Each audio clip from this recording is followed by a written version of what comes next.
అడిగిన జీతం బియ్యని మిడిమేలపు దొరను గొల్చి మిడుకుట కంటెన్.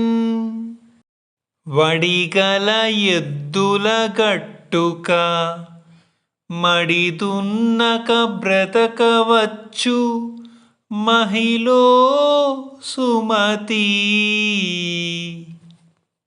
ఈ పద్యానికి భావం ఏమిటంటే, కష్టానికి తగిన వేతనం ఇవ్వని యజమాని దగ్గర పనిచేసే కన్నా సొంతంగా 2 ఎద్దులతో వ్యవసాయం చేసి బ్రతకడమే ఉత్తమం అని దీని అర్థం.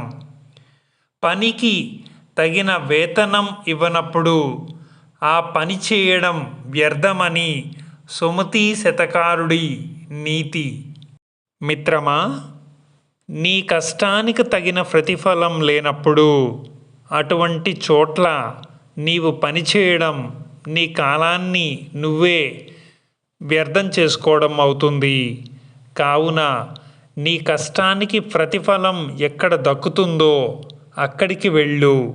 అక్కడ మరింత కష్టపడి పనిచేయి. కష్టించి పనిచేసిన వారికి తప్పనిసరిగా మంచి వేతనం దక్కుతుంది. కృషితో నాస్తి దుర్భిక్షం. కష్టపడినవాడు చెడిపోడు. ఖచ్చితంగా జీవితంలో బాగుపడి సుఖ సంతోషాలతో ఉంటారు.